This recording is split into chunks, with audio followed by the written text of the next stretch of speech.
Hello everyone.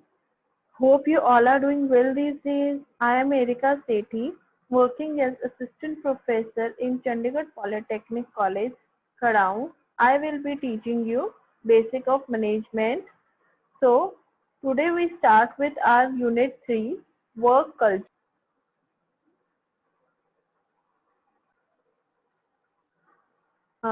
Work culture.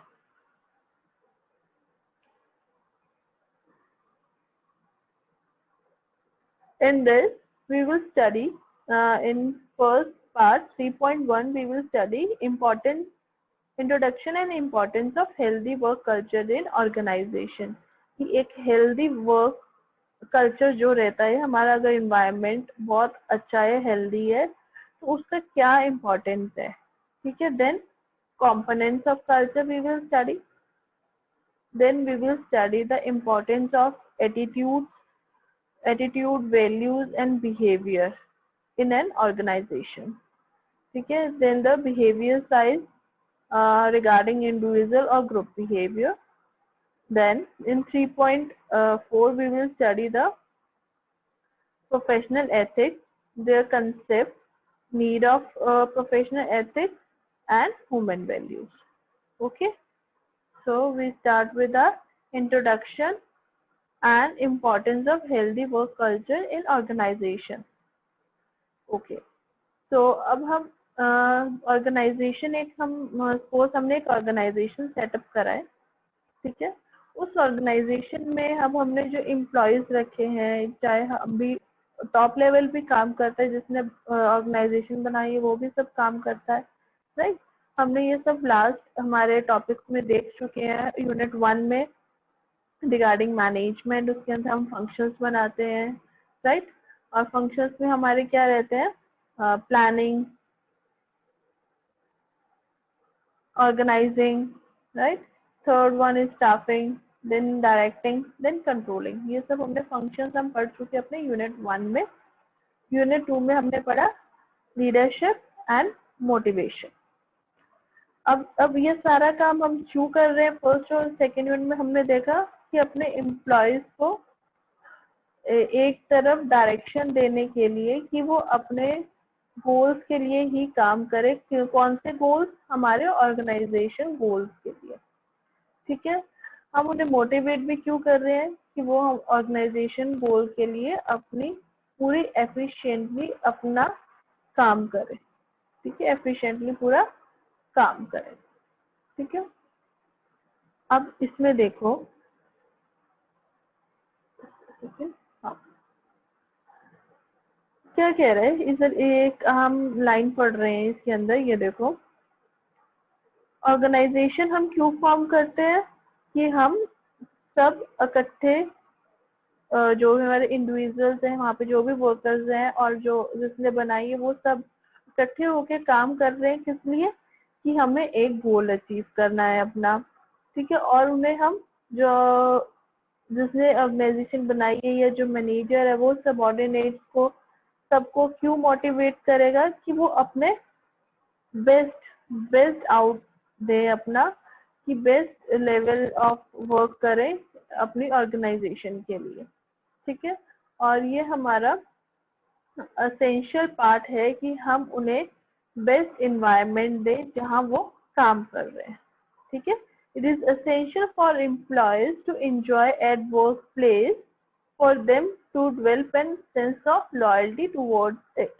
अगर हम उन्हें अच्छा काम करने का एनवायरनमेंट देंगे, ऑब्वियसली है कि वो हमारे लिए लॉयल रहेंगे कि भाई हाँ देखो, हमारे जो अपर मैनेजमेंट है या बिजनेस मैन है, वो हमें कितना अच्छा एनवायरनमेंट दे रहा है काम करने के लिए. वो हमें रिस्पेक्ट दे रहा है, हमें भी रिस्पेक्ट मिल रही है.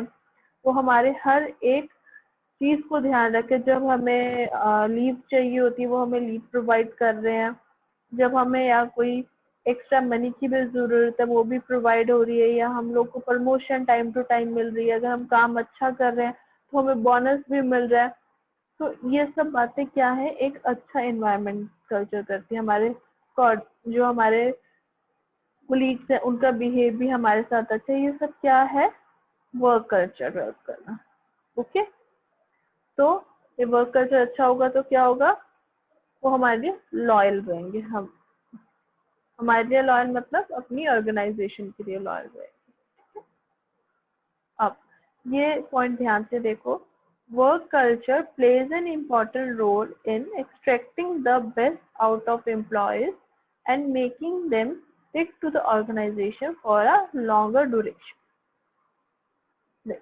अब इस लाइन को ध्यान से पढ़ो और ध्यान से सोचो, ये क्या कह रहा है कि अगर हमारा वर्क कल्चर अच्छा रहेगा, मैंने बताया वर्क कल्चर में सारी क्या क्या बातें आती हैं, ठीक है। और अगर वो सब बातें हम लोग करेंगे तो क्या होगा, हर कोई एम्प्लॉय अपना बेस्ट आउटपुट देगा, बेस्ट आउटपुट देगा और उस ऑर्गेनाइजेशन के लिए लॉन्ग टाइम के लिए वर्क करेगा। According to psychology of a women, अगर उन्हें एक ऑर्गेनाइजेशन में बहुत रिस्पेक्ट मिल रही है, उसकी सारी बातों का ध्यान रखा जा रहा है, अगर उसे वहां पे पैकेज 10 लाख का मिल रहा है, अगर 12 लाख का कोई कंपनी पैकेज दे रही है पर वहां पर बिल्कुल रिस्पेक्ट नहीं है, वहां पर वर्क कल्चर बिल्कुल अच्छा नहीं है, तो your employee will stick to your company by 10 lakh. हर किसी को वर्क कल्चर चाहिए होता है और which is a very important part for an organisation, ठीक है। एक ऑर्गेनाइजेशन क्या ऑफर कर रही है अपने एम्प्लॉयज को, एक पॉजिटिव एम्बियंस, ठीक है, कि वो अपने काम को अच्छे ढंग से कर पाए, ठीक है, और कोई भी उनके काम में इंटरफेयर नहीं करेगा, हर मतलब हर कोई अपना ही काम करेगा, कोई एक दूसरे काम में इंटरफेयर नहीं करेगा, ठीक है। ऐसे नहीं होगा कि कोई कह देगा भाई तू ये क्यों काम कर रहा है, कह देते हैं ना यार तू ऐसे नहीं ऐसे काम कर, अच्छा नहीं लगता है किसी को भी। सब अपना अपना काम करो, अगर आपसे कोई ओपिनियन मांगे तो दो, वरना तो नहीं दो, ठीक है। What is work culture? Work culture क्या है? वर्क कल्चर की जो स्टडी है वो किसमें क्या डील करती है? Believe, thought processes, attitude of the employee. क्या स्टडी कर रही है कि एक एम्प्लॉय का क्या एटीट्यूड है, क्या उसका थॉट प्रोसेस है और क्या उसके बिलीव्स हैं, ठीक है। और ये हो गए एम्प्लॉयज के regarding, this is regarding employees. अब ऑर्गेनाइजेशन के लिए कि ऑर्गेनाइजेशन की क्या आइडियोलॉजीज है और क्या प्रिंसिपल है, ठीक है।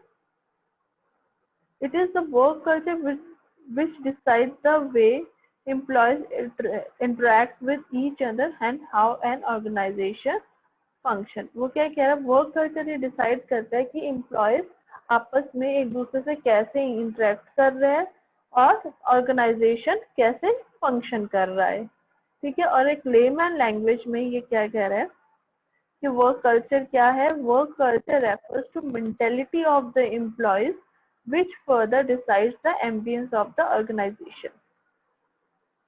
अब इसको पूरी बात को मैं समराइज करूं तो देखो, एक एम्प्लॉय का क्या थॉट प्रोसेस है, क्या बिलीव है, क्या एटीट्यूड है, वो बहुत मैटर करता है एक ऑर्गेनाइजेशन में। देखो, अगर हमारा मैनेजर का हमारे लिए एटीट्यूड अच्छा है, वो अच्छा पर्सनैलिटी, अच्छा वेल मैनर्ड, वेल बिहेव्ड अच्छा है, तो वो क्या होगा, वहां पे एम्प्लॉयज भी ज्यादा देर रहेंगे। और एक एम्प्लॉय बाकी एम्प्लॉय जो रिक्रूट हो रहे हैं तो बोलना कि भाई कंपनी बहुत अच्छी है, यहाँ का मैनेजर बहुत अच्छा है, तो क्या होगा, आपकी कंपनी का रेपुटेशन भी बढ़ेगा कि ये कंपनी बहुत अच्छी है ना। तो क्या होता है, एक एम्प्लॉय का एटीट्यूड बहुत मैटर करता है एक कंपनी के लिए।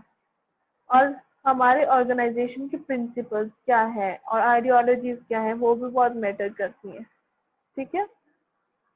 अब सोचो, एक कंपनी सोच ले कि भाई नहीं, हमने तो ना हर साल 2 अपने एम्प्लॉयज को निकालना ही निकालना है, चाहे कुछ हो, चाहे वो कैसा भी काम करे, चाहे वो ठीक काम करे, अपने सभी टास्क कर रहे हैं, अपने जो उनका टारगेट है उसे मेट कर रहे हैं, बट हमें 2 एम्प्लॉयज को निकालना है, तो वहां पे क्या होगा, आपकी ऑर्गेनाइजेशन क्या होगी, फेल।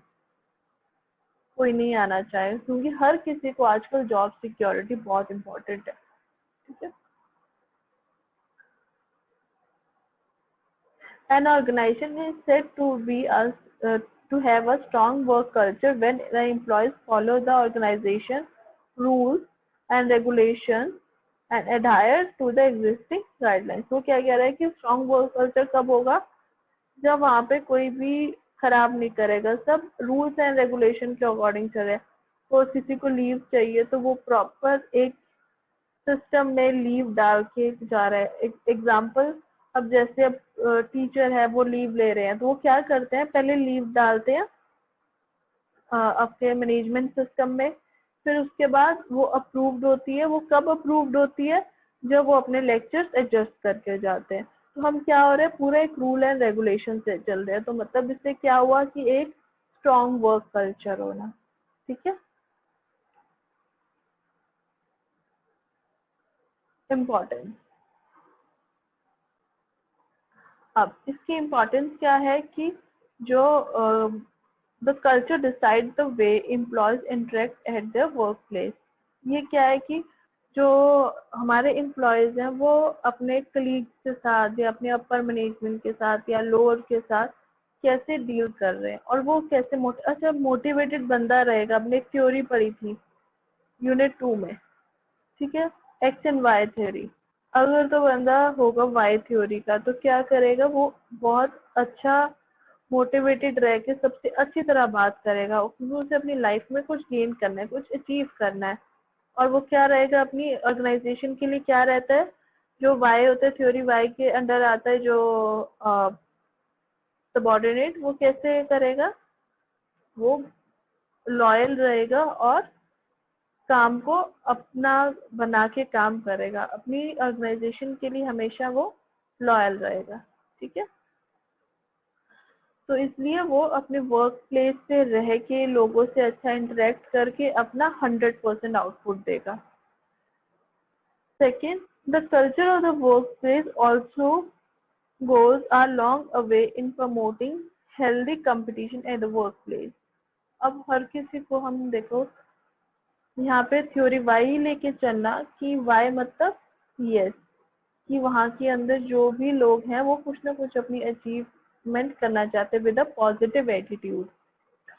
अब यहाँ पे क्या होगा कि जो पॉजिटिव एटीट्यूड के जो है मैनेजर्स, वो हर कोई अपना काम करना चाहेगा अच्छे तरीके से, कि उन्हें अप्रिसिएशन मिले, उन्हें कोई रिकॉग्नाइजेशन मिले। ठीक है, तो वो क्या होगा, सब मोटिवेट होंगे, हर कोई अच्छा काम करना चाहेगा। अब क्लास में क्या होता है, जो फर्स्ट सेकेंड थर्ड स्टूडेंट रहते हैं वो आपस में compete करते हैं, अपनी अच्छी तरह से टेस्ट देते हैं, अच्छी तरह से असाइनमेंट्स देते हैं, तो एक कंपटीशन बिल्ड होता है। ठीक है, third, the culture of an organization represents certain predefined policies which guide the employees and give them a sense of direction at the workplace। अगर हमारा वर्क प्लेस का हर एक चीज, पॉलिसीज, गाइडलाइन, सब कुछ वेल डिफाइन होगी तो सबको पता होगा कि भाई हमें लीव लेनी है तो कैसे लेनी है। अगर हमें कोई और डाउट है, हमारा कोई काम पेंडिंग रह गया है तो हमें उसके लिए कैसे अप्लाई करना है, सब कुछ हमें पता रहेगा। थर्ड, हमारी क्या रिस्पॉन्सिबिलिटीज है, रोल्स एंड रिस्पॉन्सिबिलिटीज उस ऑर्गेनाइजेशन के लिए, तो वो हर काम अपना ढंग से कर पाएंगे, हर एक टास्क को अचीव कर पाएंगे। उन्हें वहाँ पे डेडलाइंस भी पता होंगी कि सपोज में हाँ हम आपको असाइनमेंट देते हैं, आपको पता है हमें असाइनमेंट कब तक कंप्लीट करनी है, 10 तक करनी है, 10th ऑफ अप्रैल तक करनी है। अगर हमें भी पता है कि बाय 10th ऑफ अप्रैल का आपके पास असाइनमेंट हमें देनी है, तो हमने 9th या 8th को हम लोग असाइनमेंट बना लेंगे और 10th को आपको दे देंगे। हर किसी को पता है कि क्या क्या हमारी रोल्स है। टीचर ने 10th तक आपको असाइनमेंट दे देनी है, आपने 10th को आपको असाइनमेंट मिल जाएगी तो आपने सबमिट कर देनी है, जो भी आपको टीचर टाइम ड्यूरेशन दे रहा है 20th अप्रैल तक। ठीक है, second, the work culture goes a long way in creating the brand image of the organization। अगर आपके ऑर्गेनाइजेशन का वर्क कल्चर अच्छा है तो ऑब्वियसली आपके एम्प्लॉयज बाहर जाके आपकी प्रेज करेंगे, यार उनका तो काम करने का वो ढंग ही बहुत अच्छा है, हर एक चीज लिखी हुई है कि भाई कौन सा काम कैसे करना है, कौन सी डेडलाइन को करना है, हर एक चीज वहाँ पे वो लोग बताते हैं और हमें वैसे ही करना होता है।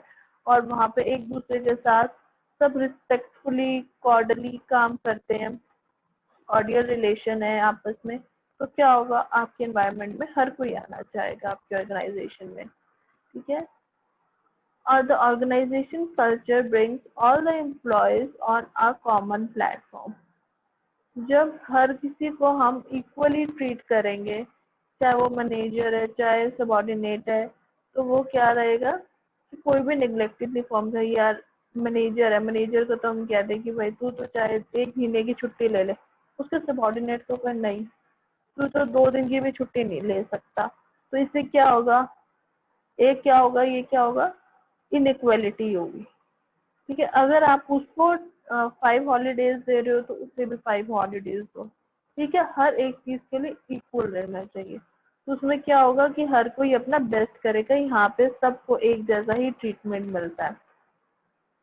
Workplace culture unites the employees who are otherwise from different background.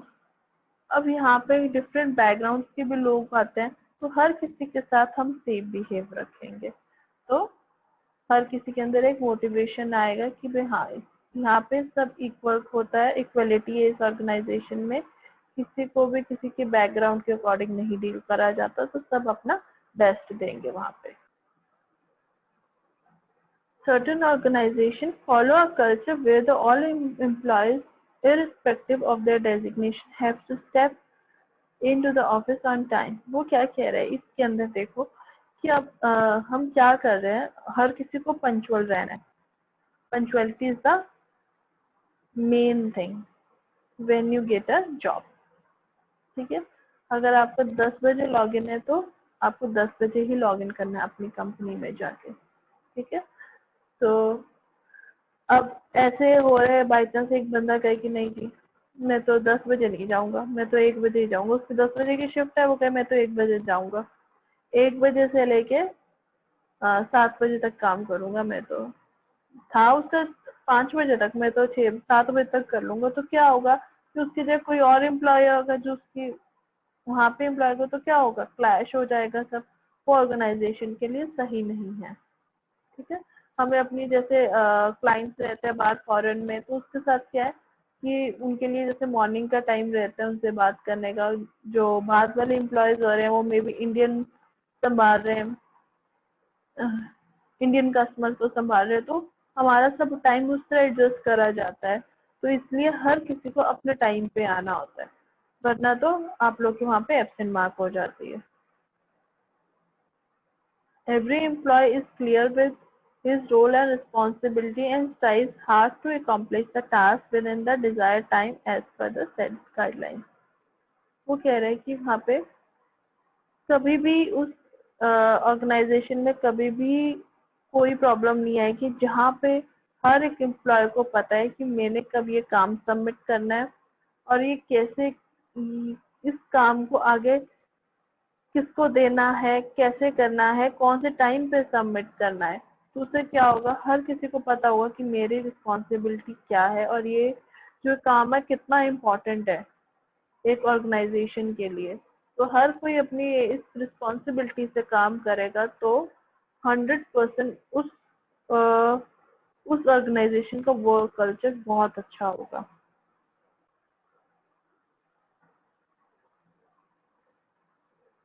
The work culture promotes healthy relationship among the employees। यहाँ पे हर किसी को अपना काम दिया जाएगा, हर किसी को इक्वली हम काम डिस्ट्रीब्यूट करेंगे कि हाँ, तो किसी को भी बर्डन नहीं लगेगा काम करने में और सब उस काम को अच्छे ढंग से करेंगे। It is the culture of the organization which extracts the best out of each team member. Work culture क्या कर रहा है तुम्हारा, हर किसी का एक रिपोर्टिंग सिस्टम है, हर कोई अपना एंड ऑफ द डे हर कोई अपनी रिपोर्ट भेजता है, किसी को भी कोई फोर्स नहीं है वहां पे काम करने का। तुम काम कर रहे हो, अपनी रिपोर्ट भेजो कि आज हमने ये काम करा। तो वो क्या होगा, हर एक एम्प्लॉय का सेपरेट अकाउंट होता है जिसके अंदर ये मेंशन होता है कि भाई हाँ he is coming every day and he is completing his task. तो वो क्या है आपका, ये नहीं रहेगा किसी को बताना है कि हमने ये काम करना, हमने बस रिपोर्ट करनी है, रिपोर्ट करना है अपने सीनियर को, हमने ये रिपोर्ट तैयार करी है। तो उसमें क्या रहेगा, सब लोग अच्छे ढंग से काम करेंगे कि हमने सिर्फ काम कर लिया, जो हमने टास्क करना था हमने टास्क कर लिया, और हमें बस रिपोर्ट रख के भेजनी है। जस्ट लाइक कि हम लोग आपको अटेंडेंस लेते हैं और फिर अटेंडेंस को हम ऑनलाइन मैनेजमेंट सिस्टम पे चढ़ा देते हैं। तो हमें क्या है एंड ऑफ द डे कि हमने इतने स्टूडेंट्स को पढ़ाया और आज हमने ये पढ़ाया अपने स्टूडेंट्स को। ठीक है। Now 3.2 components of culture. First is hiring, second is strategy and goal setting, third is assessing, fourth is development and fifth is reward. अब हायरिंग में हमें पता है कि हमें क्या एक्सपेक्टेशन है कि हमने जो एम्प्लॉय रखना है कि उसका बिहेवियर कैसा होना चाहिए, हमारे ऑर्गेनाइजेशन के लिए वो सही है या नहीं है। ठीक है। हायरिंग में स्ट्रेटेजी एंड गोल सेटिंग में क्या होता है, हम लोग को पता है कि हमारे गोल्स क्या है, हम अब उसी अकॉर्डिंग जो हमारे एम्प्लॉय है उसे बताएंगे कि वो हमारे ये गोल्स है, हम उसे वैसे ही गाइड करेंगे। ठीक है। और उसी हिसाब से आप काम करो, ये हमारी स्ट्रेटेजीज है, ये हमारे गोल्स है। असेसिंग कि उनका जो हमारा जो एम्प्लॉयज है हम उनके बिहेवियर को कैसे असेस करेंगे कि वो अकॉर्डिंग टू वर्क कल्चर जो है हमारे उसके एक्सपेक्टेशन के अकॉर्डिंग उतर रहे हैं या नहीं उतर रहे हैं उनका बिहेवियर। डेवलपमेंट, अगर हम एम्प्लॉयज की डेवलपमेंट रखेंगे तो वो अपने की डेवलपमेंट की अपॉर्चुनिटीज देंगे तो वो आगे राइट डायरेक्शन में काम करेंगे और उन्हें मोटिवेटेड रहेंगे और कंपनी के लॉयल्टी के लिए वो काम करेंगे। रिवॉर्ड्स, हम उन्हें टाइम टू टाइम रिवॉर्ड्स देते रहेंगे कि अगर तुम अच्छा काम करोगे तो तुम्हें प्रमोशन मिलेगी या तुम्हें बोनस मिलेगा। ठीक है। Now importance of attitude, values and behaviour. अगर एक हम ऑर्गेनाइजेशन में पॉजिटिव एटीट्यूड रहेगा तो उस ऑर्गेनाइजेशन में जॉब करने का सबका मन करेगा। ठीक है। उसमें हर एक पर्सन को एक माइंड में रहेगा कि भी हाँ ये एटीट्यूड है इस वर्क प्लेस में काम करने का, तो हर किसी का मन करता है वहां काम करने का।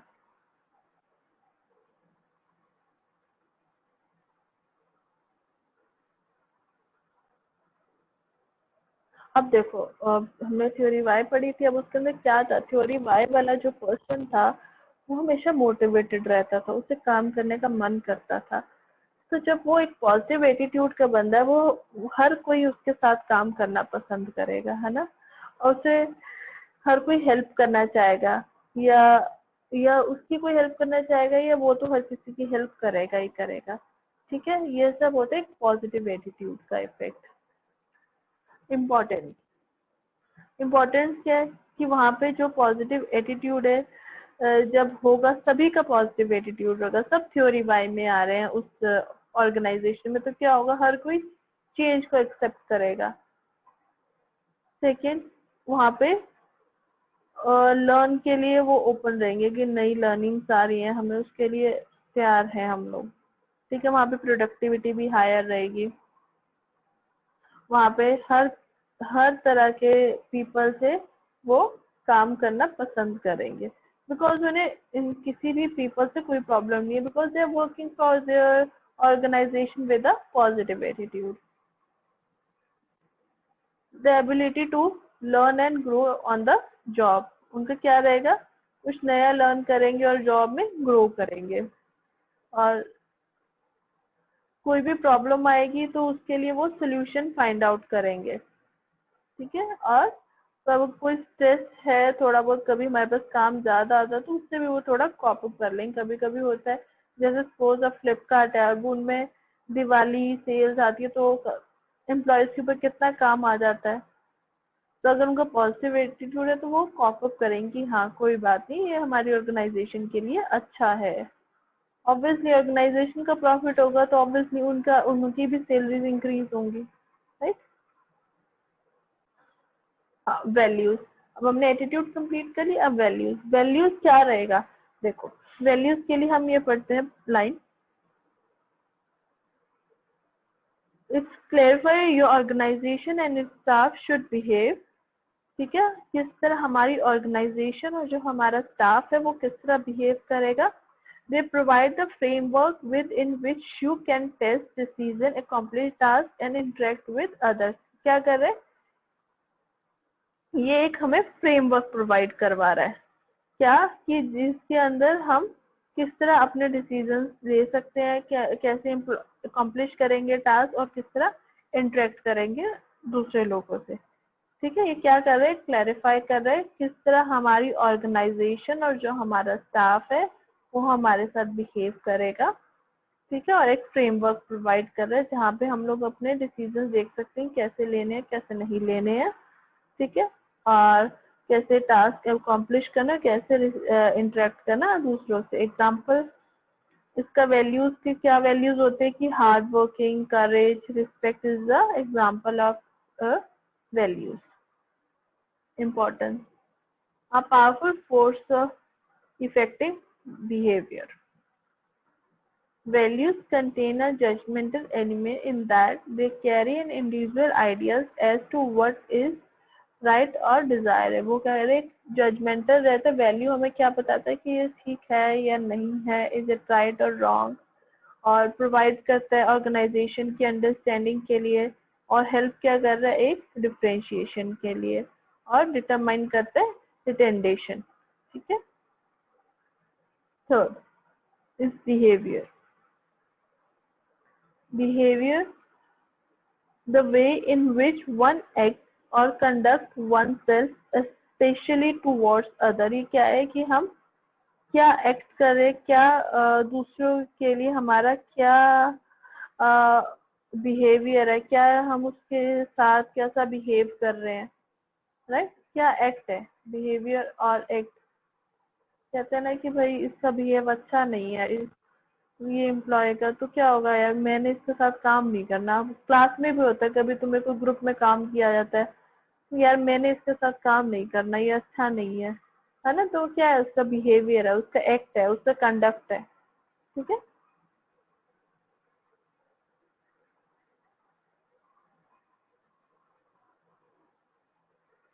तो फर्स्ट इम्पोर्टेंस में फर्स्ट क्या है, कंपनी इमेज। अगर तुम्हारे वहाँ के एम्प्लॉयज का बिहेव अच्छा होगा तो क्या होगा, कस्टमर्स का भी ट्रस्ट बिल्ड होता है। ठीक है, अगर सपोज हमारी कोई कंपनी है, हमारा कस्टमर केयर सेंटर है, ठीक है, अगर वहाँ पे हमारे कस्टमर केयर सेंटर पे जो वहाँ पे एम्प्लॉयज है वो सही बिहेव नहीं कर रहे, ठीक है, कस्टमर से, तो क्या होगा, वो कॉल ही नहीं करेंगे, यार इस कंपनी का हम प्रोडक्ट नहीं लेंगे क्योंकि इसमें कोई भी प्रॉब्लम आ जाए, हम कस्टमर केयर पे कॉल करते हैं, पहले तो फोन ही नहीं उठाते हैं, फोन उठाए तो दे वेरी रूड। ठीक है, तो क्या होगा, वो कंपनी की इमेज को इफेक्ट करता है, बहुत बैड इफेक्ट करेगा वो। ठीक है, तो हमारे एम्प्लॉयज हमेशा एक कस्टमर से या हमारे क्लाइंट से अच्छा बिहेव करेंगे तो क्या होगा, हमारे पास हमारे बिजनेस की ग्रोथ बहुत अच्छी होगी उससे। ठीक है,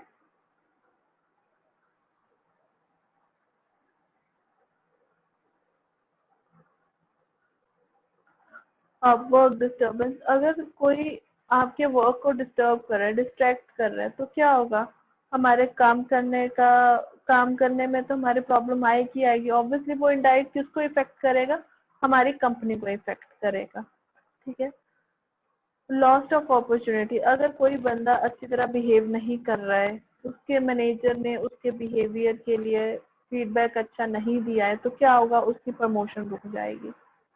ठीक है, तो हमसे फीडबैक क्यों लिए जाते हैं, जो मैनेजर होता है वो सबॉर्डिनेट की जब अच्छे फीडबैक देगा तो अपर वाली क्या सोचती है कि इस बंदे को आगे फॉरवर्ड कर दिया जाए एज अ मैनेजर, उसको उसकी आगे इंटरव्यू ले सकते हैं एज अ मैनेजर अगर कोई बंदा अच्छा कर रहा है, वरना तो वो मिस कर देगा। सिक्योरिटी, अब सिक्योरिटी क्या रहती है, सिक्योरिटी का मैं तुम्हें एक एग्जांपल देती हूँ। जैसे अब मैनेजर था, उसने क्या करा, कोई इंफॉर्मेशन थी बहुत ज्यादा कॉन्फिडेंशियल इंफॉर्मेशन थी जो सिर्फ टॉप लेवल मैनेजमेंट के पास हमने भेजनी थी, ठीक है। अब बाई चांस उसने क्या करा, एक क्लिक करा और उसने अपने सबऑर्डिनेट्स को भेज दिया, तो क्या हुआ, सारी सिक्योरिटी जो भी हमारी कॉन्फिडेंशियल इंफॉर्मेशन थी वो लोअर के पास चलेगी। तो वो क्या होगा, it will be a damage to our organization, ठीक है। ऑफिस इंटरेक्शन, ऑफिस इंटरेक्शन क्या, आपस में जो हमारे कलीग्स हैं, आपस में जो ऑर्गेनाइजेशन में काम कर रहे हैं, वो आपस में कैसे बात कर रहे हैं, क्या बिहेव है उनके एक दूसरे के साथ, are they polite with each other, या उनका आपस में कोई नेगेटिव एटीट्यूड है एक दूसरे के लिए। अगर तो वो आपस में एक दूसरे से अच्छा बिहेव नहीं कर रहे हैं, पोलाइट नहीं है, उनमें कोई प्रॉब्लम्स आ चुकी हैं, तो वो इंडायरेक्टली किसको इफेक्ट करेगा, हमारी ऑर्गेनाइजेशन को इफेक्ट करेगा, ठीक है। Now, so this is 3.3 we have finished here. In next lecture, we will start with our professional ethics. Thank you, everyone.